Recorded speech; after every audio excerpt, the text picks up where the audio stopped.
और ये ऑक्सफोर्ड के इलेक्शन के हवाले से है। इमरान खान साहब ऑक्सफोर्ड के चांसलर का इलेक्शन लड़ने जा रहे हैं। एशिया में ये पहली शख्सियत है, इंडिया की 1.25 अरब की आबादी से ज्यादा उनकी आबादी में एक आदमी भी ऐसा नहीं निकला जो ऑक्सफोर्ड के चांसलर का इलेक्शन लड़ता। इस काबिल नहीं था वहां कोई, और कोई ऐसा है ही नहीं इतना तगड़ा इस पूरे रीजन के अंदर। तो इमरान खान साहब वाहिद शख्सियत है जिन्हें ऑक्सफोर्ड ने चुना कि ये इलेक्शन लड़ सकते हैं चांसलर का। अब पहले तो जो है वो इमरान खान साहब के जो बुक्स में लोग रहते हैं नॉर्मली, बस सहाफी भी है उसमें। अच्छा, मैं सहाफियों के बारे में एक चीज आपको क्लियर कर दूं। सहाफी ना पाकिस्तान में 3 किस्म की है, तीसरी किस्म के बहुत थोड़े से। एक वो है जो ये समझते हैं कि इमरान खान बाकियों से बेहतर है और इमरान खान के साथ ज्यादती हुई है, और एस्टेब्लिशमेंट ने और पीडीएम की सारी जमातों ने सब ने मिलकर इमरान खान साहब को जाया करने की कोशिश की है। इस बंदे के साथ बहुत ज्यादती हुई, लिहाजा इस आदमी का मौकिफ जरूर सुनाना चाहिए। दूसरे वो लोग हैं जो इमरान खान साहब के बुक्स में बदतरीन तरीके से मुब्तला है। अब ये लोग करते ये है कि इमरान खान की दिन रात बुराइयां करते हैं, कभी कभी जो है वो किसी और की भी करते हैं। लेकिन आप अगर इनको इस तरह गिनेंगे कि ये नून लीग का है या जमात इस्लामी का है या पीपल्स पार्टी का है या फजलुर रहमान का है, तो आपको कुछ समझ नहीं आएगी, क्योंकि ये कभी कभी उनको भी बुरा भला कह देंगे लेकिन हमेशा इमरान खान के खिलाफ रहेंगे। तो ये बुग्ज में मुब्तला है, इमरान खान साहब की मुखालफत में मुब्तला है और बहुत बुरी तरह बेचारे ज़हनी तौर पे मुतासिर हो गए। तीसरे वो लोग हैं जो कुछ ना कुछ करके अपने आप को बिल्कुल उन्होंने बाहर निकाला हुआ सारी चीजों में से और वो अपने आप को बचा रहे हैं। अब मैं आपको एक चीज और क्लियर कर दूं कि ये जो सहाफी इमरान खान साहब के बुग्ज में मुब्तला है या सियासतदान है या बाकी लोग हैं, एक नया बयानिया उन्होंने लॉन्च किया है। बयानिया ये है, पहले ये कह रहे थे कि इमरान खान साहब ऑक्सफोर्ड के चांसलर का इलेक्शन लड़ नहीं सकते, मुमकिन ही नहीं, हो ही नहीं सकता, कोई चुनेगा ही नहीं, मुमकिन नहीं है, कोई पॉसिबिलिटी नहीं है। पहले ये कह रहे थे, फिर ये कहना शुरू हो गया कि नहीं लड़का हार जाएगा, कभी जीत नहीं सकता। अब ये कहना शुरू हो गया कि वो जीत जाएगा, यानी अब बयानिया फिर बदल दिया है। यानी इनकी तकलीफ का आप अंदाजा कीजिए कि अब बयानिया फिर बदल दिया कि इमरान खान जीत जाएगा, लेकिन देखे ना वो इलेक्शन इसलिए लड़ रहा है कि अगर वो जीत गया तो वो बाहर जाएगा हलफ उठाने के लिए, और अगर नहीं जाने दिया जाएगा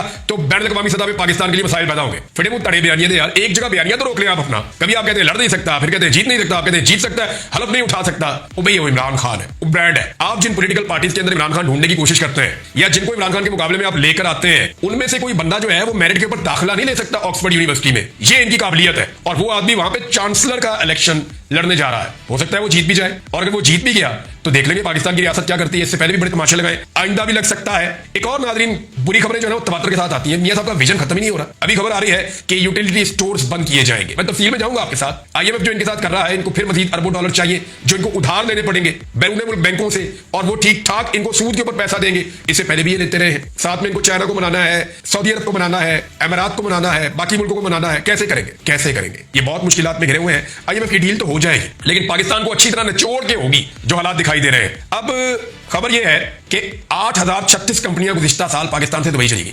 8036, ये मियां साहब का विजन है। और इस साल पहले 6 माह में लगभग 4000 मजीद कंपनियां पाकिस्तान से बाहर दुबई चली गई और वहां जाकर रजिस्टर्ड हो गई। तो ये मियां साहब का विजन है। यूटिलिटी स्टोर्स बंद किए जा रहे हैं, ये मियां साहब का विजन है। मिल्लत ट्रैक्टर, ये पाकिस्तान का एक जबरदस्त यूनिट था, वो सुनने में आ रहा है वो भी बंद हो गया। Telenor, total company, Shell company, Engro, ये सारा कुछ बंद करके मियां साहब पता नहीं कौन सा विजन इस कौम के ऊपर मुसल्लत कर रहे हैं। और मियां साहब के जो तबलची है वजीर इत्तलात, वो स्टेटमेंट सुने आप कि मियां साहब 19-19 घंटे काम करते हैं और ना खुद सोते ना किसी और को सोने देते हैं। और भाई बीमारी है, इलाज का हो जाके, जेड़ा बंदा ना आप सुनता ना किसी और को सोने देता, ये तो बीमारी है, उसका इलाज करवाएं आप जाके। 19-19 घंटे वो बंदा काम कर रहा है और बेड़ा गर्क कर दिया, कोई काम चल भी नहीं रहा इस मुल्क के अंदर। ये कोई खूबी नहीं है, इसकी तशहीर नहीं करनी, इसका इलाज करवाना है। क्योंकि सुप्रीम कोर्ट ऑफ पाकिस्तान के फैसले पर जब अमल दरामद होगा तो पाकिस्तान तहरीक इंसाफ के सारे 41 MNAs उन्हें मिल जाएंगे। उन 41 MNAs मिलने के बाद जो तहरीक इंसाफ की नई तादाद बनेगी, उस तादाद के मुताबिक फिर पाकिस्तान तहरीक इंसाफ को नशिस्तें मिलेंगी मखसूस। और फिर शहबाज शरीफ साहब की 10 सीटें इसके बावजूद कम रहेंगी, 10 या 11 सीटें हैं कि वो 2/3 अक्सरियत हासिल नहीं कर पाएंगे। और अगर 2/3 अक्सरियत हासिल ना हुई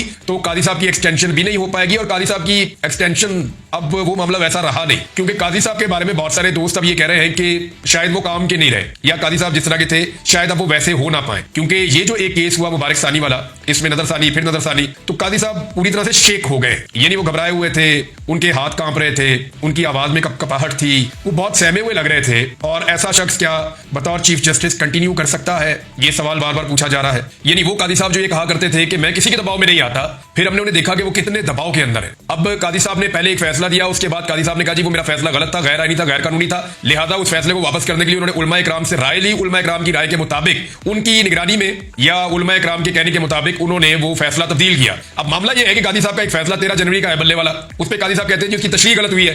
इलेक्शन कमीशन कहता है जी कोई नहीं गलत हुई। ये तो जिस दिन काजी साहब रिटायर होंगे ना, तब उन्हें पता चलेगा कि इलेक्शन कमीशन उनके बारे में क्या कुछ कहता है। काजी साहब रिटायर होंगे तो इलेक्शन कमीशन साफ कहेगा जी काजी साहब ने यही फैसला दिया था जिसको हमने इंप्लीमेंट किया है। और मुतीउल्लाह अब्दुल्ला जान साहब ने एक बड़ा जबरदस्त सवाल उठाया था, हसनात मलिक साहब ने भी। इन दोनों ने कहा था कि काजी फायज ईसा साहब का पता किया जाए कि उनकी चीफ इलेक्शन कमिश्नर से कितनी मुलाकातें हुई थी।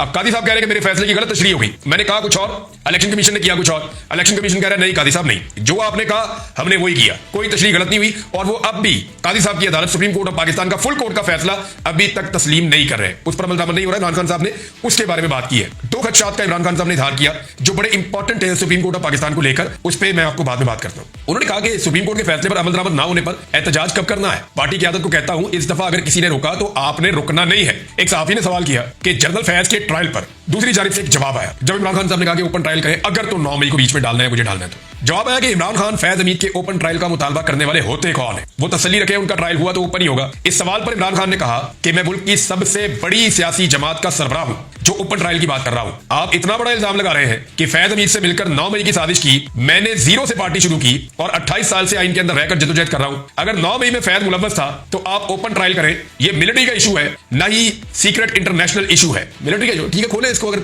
एक इतनी बड़ी साजिश हुई है तो खोले उसको, ओपन करें। अच्छा, लेकिन चंद सवालात पाकिस्तान के अंदर सहाफी भी उठा रहे हैं, बहुत सारे आम सोशल मीडिया सारिफीन भी उठा रहे हैं, और कोई भी कॉमन सेंस रखने वाला शख्स ये सवाल उठाने में हक बजाने में है कि जनरल फैज अगर इतना मुदाखलत कर रहा था तो इमरान खान की हुकूमत तो बचा नहीं सका। फिर उसके बाद जो है वो 9 मई में इमरान खान साहब गिरफ्तार हुए, वो भी नहीं बचा सका। बाद में इमरान खान को रिहाई भी नहीं दिलवा सका, टाइम पे इलेक्शन भी नहीं करवा सका।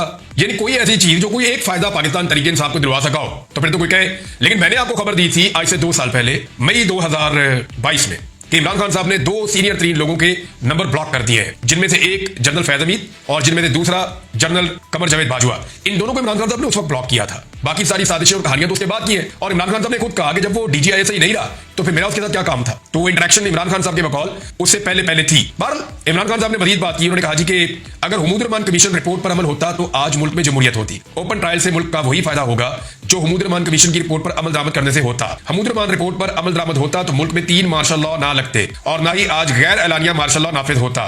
9 मई जमहूरियत के ऊपर हमला है, कमीशन का मुतालबा इसलिए कर रहा हूं कि आइंदा कोई ऐसी गलती ना दोहराए। इमरान खान का कहना था कि रात के पिछले पहर आपने आदम सवाती को पैगाम किसके जरिए भिजवाया, पैगाम रसां कौन था, फोन की सहूलत कैसे मिली। सहाफी के सवाल पर इमरान खान साहब मुस्कुराए और कहने लगे कि इसका जवाब आप रहने दें। अब ये इमरान खान साहब ने इसका जवाब नहीं दिया कि आपने पैगाम कैसे भिजवाया, पैगाम रसां कौन था, या अगर आपने फोन किया तो सहूलत आपको कैसे मिली। अब इस पे इमरान खान साहब सिर्फ मुस्कुराए और कहने लगे कि इसका जवाब आप रहने दें। इमरान खान ने पूछा गया कि कल आपकी हमशीरा की ऑडियो सामने आई जिसमें उनका मौक़िफ़ है कि बानी PTI ने जलसा मुलतवी करने का नहीं कहा, ये पार्टी लीडर्स खुद कर रहे हैं उनका नाम लेकर जलसा मुलतवी, आपका क्या मौक़िफ़ है। इस पे इमरान खान साहब ने जवाब दिया कि सारी पार्टी को जलसा मुलतवी होने का रंज है और गुस्सा है। मैं भी समझता हूं कि ये जलसा मुलतवी नहीं करना चाहिए था, ये जलसा होना चाहिए था, लेकिन सिर्फ इंतशार से बचने के लिए मुलतवी किया। ताहम अब जो मर्जी हो जाए हर जिला में जलसा करेंगे। साफी ने पूछा कि इस मामले को क्लियर करें कि जेल में आपको वफाकी हुकूमत ने पैगाम दिया या किसी और ने कि बाहर हालात खराब हो जाएंगे। साफी ने सवाल किया तो इमरान खान ने कहा कि मैंने किसी फार्म 47 की हुकूमत से कोई बातचीत नहीं की। यानी ये तो इमरान खान साहब ने कह दिया कि हुकूमत नहीं थी। अब कौन था ये इमरान खान साहब ने नहीं बताया, लेकिन उन्होंने एक और बात की। उन्होंने कहा जब भी इनको खदशा होता है कि PTI की एस्टेब्लिशमेंट से कोई बात हुई है तो इनको फौरी तौर पर 9 मई याद आ जाता है। इमरान खान ने कहा कि नवाज शरीफ का बैग पैक लंदन के लिए तैयार है, सिर्फ जरूरी सामान उठाना है उसने। ये सब चीफ जस्टिस फायद ईसा की एक्सटेंशन के लिए हो रहा है। 2 गेम्स हो रही है, ये इमरान खान साहब ने बताया। मैंने आपको कुछ अर्सा पहले बताया था कि 3 चीजें जो है 3 मामला ऐसे हैं जिनकी कोशिश की जाएगी, 3-4 चीजें हैं अगर 2 अक्सरियत मिली तो। एक तो ये किया जाएगा कि जूनियर जजेस को चीफ जस्टिस लगाया जा सके। कादी साहब की एक्सटेंशन की कोशिश की जाएगी कि उम्र की मुद्दत बढ़ा दें ताकि जज लंबे अरसे तक चले। जूनियर जज को चीफ जस्टिस लगाने का रास्ता खोला जाए, दूसरी चीज ये होगी। और तीसरा, हाई कोर्ट के जजेस को एक जगह से दूसरी जगह ट्रांसफर करने के इख्तियारात भी हुकूमत को हासिल हो जाएंगे कि लाहौर से जज उठाए, जो पसंद किया उनको इस्लामाबाद पहुंचा दिया, इस्लामाबाद में जो नहीं पसंद उनको बलूचिस्तान पहुंचा दिया। तो इस तरीके से जो है वो ये मैनेजमेंट भी हो सकती है। 3 बड़ी चीजें मैंने आपको बताई थी। अब इमरान खान साहब ने कहा कि 2 गेमें जो है वो हो रही है और इस पे इमरान खान साहब ने कहा अगर ये फायद ईसा को एक्सटेंशन ना दे सके तो फिर सीनियरिटी पर असरअंदाज होकर अंदर से अपना बंदा लाएंगे, यानी जस्टिस मंसूर अली शाह साहब को बाईपास कर देंगे और कोई और बंदा अपना लाने की कोशिश करेंगे। जस्टिस मुनीब अख्तर भी इनको पसंद नहीं है, मंसूर अली शाह साहब भी पसंद नहीं है, तो कोई और बंदा ला सकते हैं। ये दोनों सूरतें काबिल कबूल नहीं है। अगर उन्होंने ऐसा किया तो मुल्क भर में भरपूर एहतजाज करेंगे। सहाफी ने सवाल किया कि कहा जा रहा है कि कल रात आपसे फरिश्तों ने मुलाकात की। फरिश्ते बोलते हैं एजेंसी के लोगों को, यानी ISI के या मिलिट्री इंटेलिजेंस के जो लोग हैं, ये नॉर्मली खुफिया रहते हैं तो इनको फरिश्ते पाकिस्तान में नॉर्मली बोला जाता है। ज्यादातर लोगों को, सहाफियों को पता, आम आदमी को शायद ना पता हो कि आपसे फरिश्तों ने मुलाकात की ऐसा क्या हुआ कि आपको एक ही रात में अंदर की खबरें मिलना शुरू हो गई? इस पर इमरान खान ने कहा कि जब भी नून लीग में खलबली देखें तो समझ जाए कि इनको खदशा हो गया है कि पाकिस्तान तरीके इंसाफ की एस्टेब्लिशमेंट से बातचीत हुई है। तब मैंने किसी हुकूमत से जलसे के हवाले से कोई बात नहीं की। उन्होंने बताया कि मुल्क में इंतशार हो सकता है, जिस पर जलसा मुलतवी करने का फैसला किया। इमरान खान ने कहा कि अब अदलिया की साख का बड़ा सीरियस मसला है कि अदालत हमें जलसे की इजाजत देती है और इंतजामिया एनओसी कैंसिल कर देती है। पीटीआई मुल्क की वाहिद जमात है जिसे इस्लामाबाद में जलसे की इजाजत नहीं मिल रही। फिर इमरान खान साहब ने उनको कुछ चीजें जो चाहिए थी, इमरान खान साहब को उनको एक प्रॉब्लम है जिसकी वजह से उनको इलेक्ट्रिक टूथब्रश चाहिए था, वो 1 साल के बाद उनको मिला है। उनको किताबें भी फराहम कर दी गई हैं पढ़ने के लिए। और इमरान खान साहब आज तमाम सहाफियों ने रिपोर्ट किया कि समात के दौरान इमरान खान साहब मुस्कुराते रहे, काफी मुतमईन दिखाई दिए और बड़े हशाश बशाश नजर आ रहे थे। तो हुकूमत के घबराने का और परेशान होने का वक्त हो गया शुरू। इमरान खान साहब जब आए तो उनको बहुत ज्यादा पसीना चढ़ा हुआ था। इस पे सहाफियों ने पूछा, उन्होंने कहा गर्मी भी है, दूसरा जो मैंने शर्ट पहनी है ये शर्ट भी जरा मोटी है तो इसलिए ये पसीना वसीना है, और उन्होंने इसको ज्यादा बॉदर नहीं किया। अलीमा खान साहिबा ने भी स्टेटमेंट दिया इमरान खान साहब के इस सारी सिनेरियो को लेकर। अलीमा खान साहिबा ने कारकुनों के नाम इमरान खान साहब का पैगाम पहुंचाया। उन्होंने कहा कि 8 सितंबर को जलसा हर हाल में होगा। अब अगर कोई मेरा नाम लेकर जलसा मनसूख करने का बताए तो इसकी बात का यकीन नहीं करना। और इमरान खान साहब की बहन अलीमा खान ने कहा कि इमरान खान का पैगाम है, और ये मैं आपको सुना रही हूं कि इमरान खान ने पीटीआई की क़यादत को पैगाम भेजा है कि 8 सितंबर को जलसा हर हाल में होगा। जलसे के इंतजामात मुकम्मल करें और लोगों की जलसागाह पहुंचने में मदद करें। जो लोग कल रास्तों से वापस लौटे, खान साहब उनके दुख और तकलीफ को महसूस कर रहे थे कि लोगों को जलसागाह पहुंचने के लिए सफर की मुश्किलात उठाना पड़ी और उनका खर्चा भी हुआ। उन्होंने कहा जी कि 8 सितंबर के जलसे में शुरका के ख्वाहिशमंद कारकुनों और अवाम को अपने पैगाम में इमरान खान साहब ने कहा कि अब अगर आप ये सुने कि इमरान खान ने जलसा मनसूख कर दिया है तो आपने ये बात नहीं माननी। कोई मेरा नाम इस्तेमाल करे तो उसका यकीन आपने नहीं करना। आपके पास जलसे का एनओसी है, अगर आपको रास्ते में कोई रुकावटें नजर आए तो उन्हें हटाकर जलसागाह पहुंचे, क्योंकि ये आपका कानूनी और आईनी हक है। ये बात अलीमा खान साहिबा ने पहुंचाई।